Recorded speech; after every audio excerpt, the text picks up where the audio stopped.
हमें ऐसा लगता है कि अभी थोड़ा सा हमें इंतजार करना पड़ेगा और इसके बाद जो है हम किसी एनालिसिस पर पहुंचेंगे। देखिए नवीन जी, हमारे साथ आगे की चर्चा के लिए आरजू है, वो आपके साथ बात करेगी।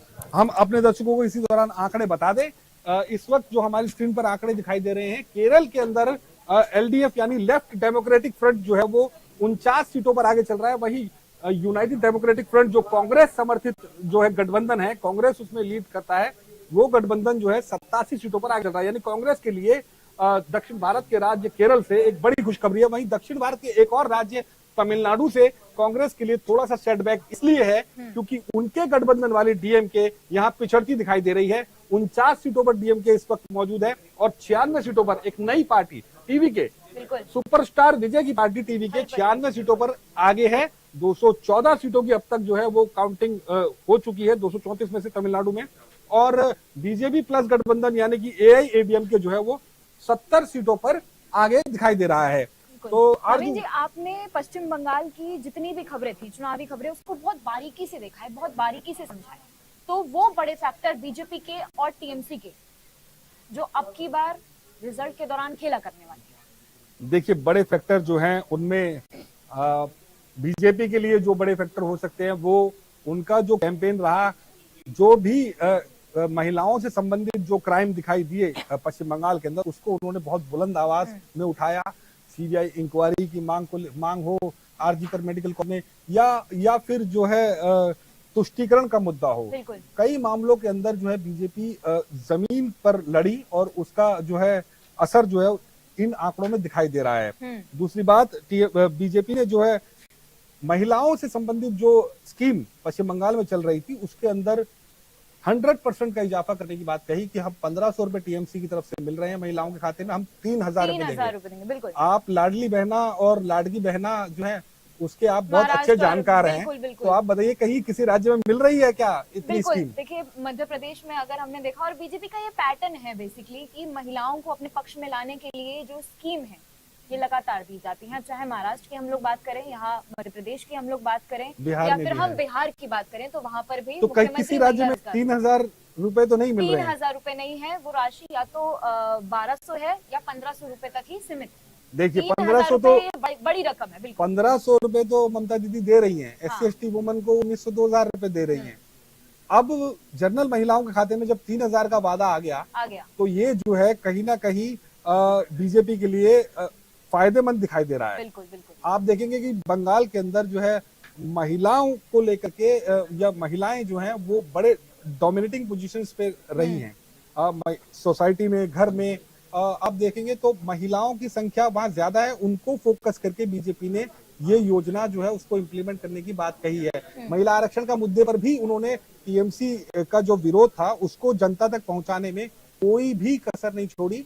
हर लेवल पर बीजेपी ने अपने वोटर को, जनता को ये मैसेज देने की कोशिश की है कि महिला आरक्षण के खिलाफ टीएमसी खड़ी है। और यही फैक्टर है, एसआईआर का चाहे मुद्दा हो या चुनाव आयोग को जो है कटघरे में खड़ा करने का मुद्दा हो, इन सब मुद्दों पर जो है बीजेपी ने जनता को ये मैसेज दिया है भली भांति कि हम एकदम ईमानदारी के साथ मैदान में हैं और ममता बनर्जी को एंटी इनकम्बेंसी का सामना करना पड़ रहा है। इसीलिए वो बार बार ऐसी कोशिशें कर रही हैं। आप देखेंगे कहीं ईडी की रेड हो, सीबीआई की कोई रेड हो, तो उसके बाद ममता बनर्जी सड़क पर आकर के खुल करके जो है केंद्र सरकार के खिलाफ या अपने अधिकारियों के समर्थन में खड़ी हो गई। एक जगह से फाइल उठाती हुई दिख रही थी, जो फाइल लेकर चली गई।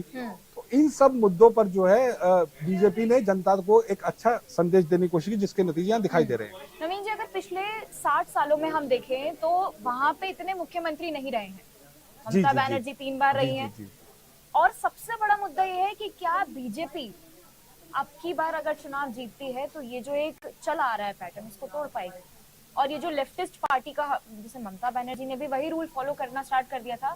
देखिए, ममता बनर्जी की राजनीति की अगर हम बात करें, पहले वो कांग्रेस पार्टी में रही और 1995 की बात है जब वो रॉयटर्स बिल्डिंग में घुस गई थी एक महिला को न्याय दिलाने के लिए, और आरोप सीपीएम के बड़े नेता पर था।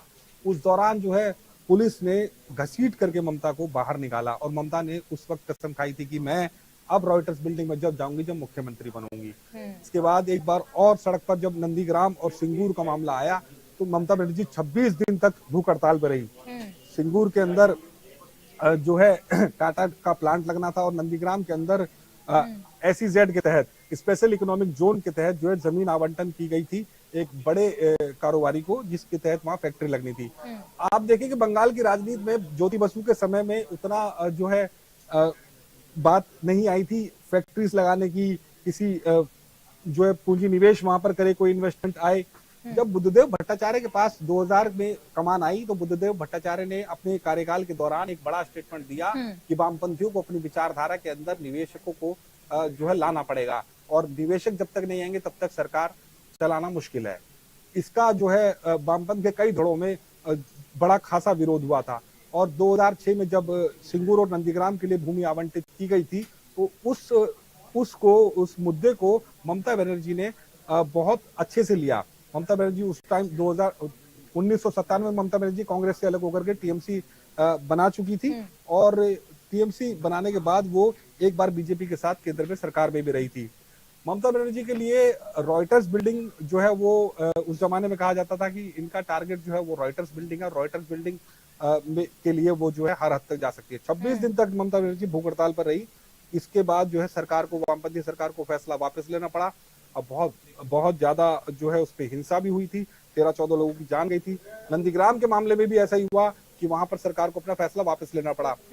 इसके बाद बंगाल की राजनीति के अंदर एक बड़ा नाम जो है बन करके ममता बनर्जी उभरी, और 2011 के जब चुनाव आए तो लालगढ़ जिसको कहा जाता था, लेफ्ट का जो किला था, 33 सालों के बाद वो किला ढह गया था।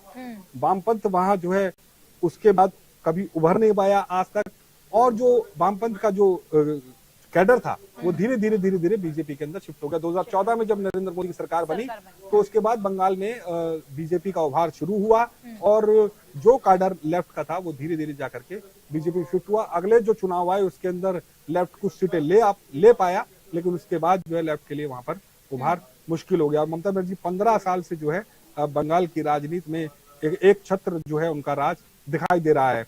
बंगाल ने हमेशा से ही लंबे समय तक बड़े नेता पर भरोसा किया है, चाहे वो ज्योति बसु हो, बुद्धदेव भट्टाचार्य हो, या पहले विधान चंद्र रॉय रहे हो मुख्यमंत्री। तो बंगाल में इस बार जो है 15 साल के बाद बदलाव होगा, या फिर एक बार फिर जो है जनता ममता बनर्जी पर भरोसा करेगी, जो कि 20 साल उनके जो है मुख्यमंत्री के रूप में हो जाए। उसके मुताबिक टीएमसी 108 सीटों पर जो है वो आगे दिखाई दे रही है, बीजेपी 152 सीटों पर आगे है, लेफ्ट जो है वो 1 सीट पर आगे दिखाई दे रही है, अन्य के खाते में 3 सीटें जाती दिखाई दे रही हैं।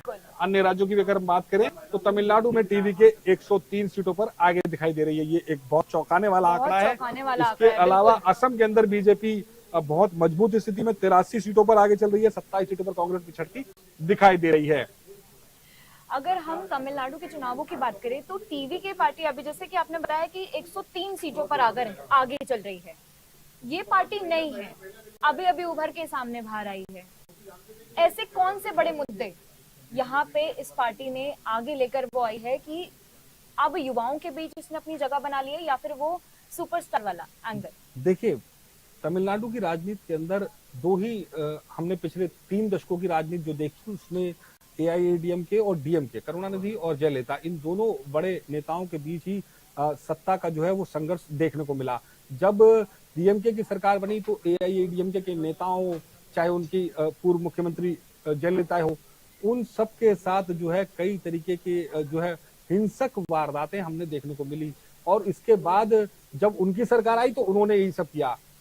अगर हम तमिलनाडु की राजनीति को देखें तो द्रविड़ मुनेत्र कड़गम जो DMK है, वो पुरानी पार्टी है वहां की, उसके बाद अलग होकर के एमजीआर ने जब AIADMK बनाई, और उसके साथ उनकी विरासत को आगे लेके गई जयललिता के बाद अब हम देखेंगे कि जयललिता के बाद एक विराम जो है AIADMK में देखने को मिला है। पनीरस्वामी, पनीरसेल्वम, कई नेता आए, लेकिन उस कद के नेता नहीं आए जो किसी तरीके से उस खालीपन को जयललिता की जगह भर पाए।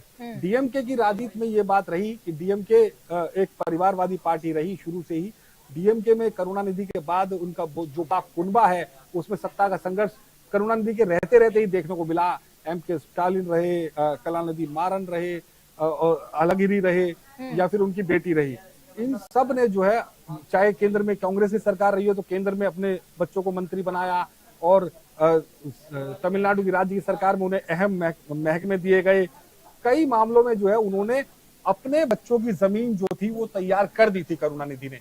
यही कारण है कि आज एम के स्टालिन जो है वो उस पर जनता का भरोसा जो है वो दिखाई दिया। लेकिन अब बात आई विजय की। विजय विजय तमिल फिल्मों के बहुत बड़े स्टार हैं बिल्कुल। और उन्होंने जो है अपनी पार्टी शुरू की। हालांकि कमल हसन ने भी अपनी पार्टी बनाई थी, लेकिन वो इतना कामयाब नहीं हुई। कमल हसन भी लेकिन ये बड़े जो स्टार रहे। आंकड़े आ रहे हैं बेहद चौंकाने वाले हैं, 104 पे अब टीवी के आगे चल रही है। देखिए, जब राज्यों की दो बड़ी पार्टियां, और आप देखेंगे कि 2000 के अब जो जनरेशन है 20 साल के हो गए, अब वो करुणानिधि और जयललिता वाला दौर जो है वो एकदम से साफ हुआ है। उनके सामने कोई नेता है तो एम स्टालिन, जो कि खुद विजय के जो है मुकाबले काफी ज्यादा एजेड है और तो विजय पर भरोसा जो है वो युवाओं का ज्यादा रहा। और विजय एक हाथ, आपने देखा होगा विजय की एक रैली के अंदर भगदड़ हुई थी, जिस रैली में काफी लोग मर गए थे। विजय ने उस दौरान जो है उसको बहुत अच्छे से मैनेज किया। उसके बाद विजय ने जनता के सामने आकर के माफी मांगी। उस जिम्मेदार लोग और जो लोग जान गंवाई, उनके परिवार वालों से खुद स्वयं बात की, उनको मदद दी। ये सब चीजों ने एक मैसेज दिया। देखिए, जब भी किसी राजनीति के अंदर लंबे समय तक कोई विरासत चलती आती है तो उसके बाद एक शून्य, उसके जाने के बाद एक शून्य वहां पर दिखाई देता है। अब डीएमके के बरक्स कौन खड़ा है वोटर के सामने माफ कीजिएगा, ये बड़ा सवाल था। तो डीएमके के बरक्स एआईएडीएमके में कोई ऐसा बड़ा नेता नहीं था। उनका भरोसा इसीलिए जो है विजय पर ज्यादा दिखाई दे रहा है। वापस हम पश्चिम बंगाल के चुनावों की अगर बात करें तो पश्चिम बंगाल में 30% से ज्यादा मुसलमान हैं और 80 से ज्यादा सीटें जो है वो मुस्लिम बहुल इलाके से आती हैं जी। तो क्या वहां पर अब की बार जो बीजेपी ने कैंपिंग करी है, जो उन्होंने अपनी ताबड़तोड़ रैलियां करी है, वो जो मुस्लिम वोट बैंक है वो बीजेपी के पक्ष में आ सकते हैं? नहीं, बीजेपी का जो फोकस रहा है वहाँ फोकस जो है हिंदू वोट को कंसोलिडेट करने का रहा है। हमेशा से उनके कैंपेन में एक आरोप टीएमसी पर लगाया कि टीएमसी तुष्टीकरण की राजनीति करती है और किसी भी क्राइम में, किसी भी मामले में जो है मुस्लिम व्यक्ति यदि इन्वॉल्व हो तो उसको बचाने की कोशिश करती है, सड़क से लेकर संसद तक उसका मुद्दा उठाती है और किसी भी तरीके से जो है वो उनके पास सामने कवच के रूप में खड़ी रहती है। ये मैसेज बीजेपी ने हिंदू वोटर के बीच मन में देने की कोशिश की है कि यहाँ पर हिंदू वोटर के साथ कहीं ना कहीं भेदभाव जो है वो हो रहा है। बीजेपी का जो मेन फोकस रहा है वो यही रहा है कि वो जितने 80 सीटें आप बता रहे हैं कि मुस्लिम बहुल, 80 से ज्यादा सीटें मुस्लिम बहुल है, उनमें 30 या 32 सीटें ऐसी हैं जहां पर 60% से ज्यादा जो है वो मुस्लिम के वोटर हैं। वो सीटें ज्यादा टीएमसी के लिए मायने रखती हैं और बीजेपी ने अपनी पूरी कोशिश जो की है वो यही कोशिश की है कि उन मुस्लिम बहुल सीटों को छोड़ के जितनी सीटें हैं उस पर हम फोकस करें। बीजेपी की पूरी राजनीति जो है वो ऐसी रही है। आप किसी भी राज्य में जाएंगे तो वहां जिस जाति या जिस धर्म का वर्चस्व रहता है वो उसके इतर अपनी जमीन बनाने की कोशिश में जुटती है। बिल्कुल। यही आप देखेंगे हरियाणा में उन्होंने एंटी जाट जो है वो जाति को कंसोलिडेट किया। इसके बाद जो है हमने आप देखेंगे उत्तर प्रदेश के अंदर उन्होंने गैर यादव ओबीसी को अपने साथ जोड़ा। बिहार के अंदर भी गैर यादव ओबीसी को अपने साथ जोड़ने की कोशिश की। यही कारण है कि बीजेपी का जो वोटर है वो कंसोलिडेट हुआ है और यहाँ भी बीजेपी ने यही कोशिश की है कि पश्चिम बंगाल में हिंदू वोटर्स को किसी तरह अपने पाले में लाया जाए। इस वक्त की बड़ी खबर आ रही है कि बंगाल में बीजेपी रुझानों में 36 सीटों पर आगे। चुनाव आयोग के आंकड़ों के मुताबिक। बिल्कुल। और मेरी सहयोगी पयूदी है, वो इस डिस्कशन को आगे लेकर अब जाएंगी। पयूदी।